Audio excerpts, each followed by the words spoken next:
Hi everyone, আসসালামু আলাইকুম। আমি আজকে কাচকি শুটকির ভর্তা করব।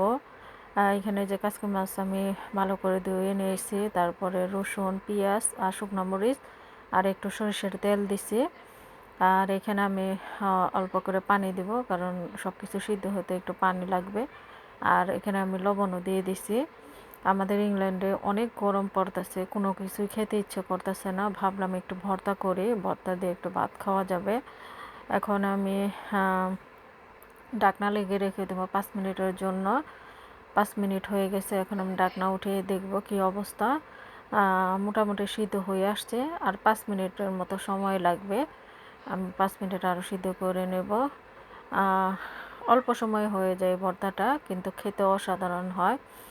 আরও আমি 5 মিনিটের জন্য ঢাকনা লাগিয়ে রেখে দেবো কম জালে। 5 মিনিট হয়ে গেছে, এখন ঢাকনা উঠিয়ে দেখব কি অবস্থা। হ্যাঁ, আমার শুটকি, তারপরে পেঁয়াজ, রসুন, শুকনো মরিচ এগুলো সব কিছু সিদ্ধ হয়ে গেছে। এখন আমি এটা ঠান্ডা করে তারপরে ভর্তা করব। যেহেতু পাটা অনেক ছোটো, এই জন্য পাটাতে করব না, আমি যে হ্যান্ড ব্লেন্ডার দিয়ে ভর্তাটা করে নেব। আমি এই মগে করে সব কিছু দিয়ে হ্যান্ড ব্লেন্ডারে ভর্তা করে ফেলে, ভালোই লাগে, খারাপ লাগে না খেতে।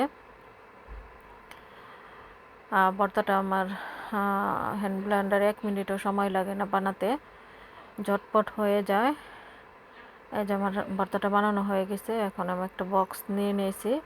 এখন আমি এই বক্সে ভর্তাগুলো বেড়ে রেখে দেবো, কারণ আমরা 2জন মানুষ, তো খাওয়া শেষ হবে না।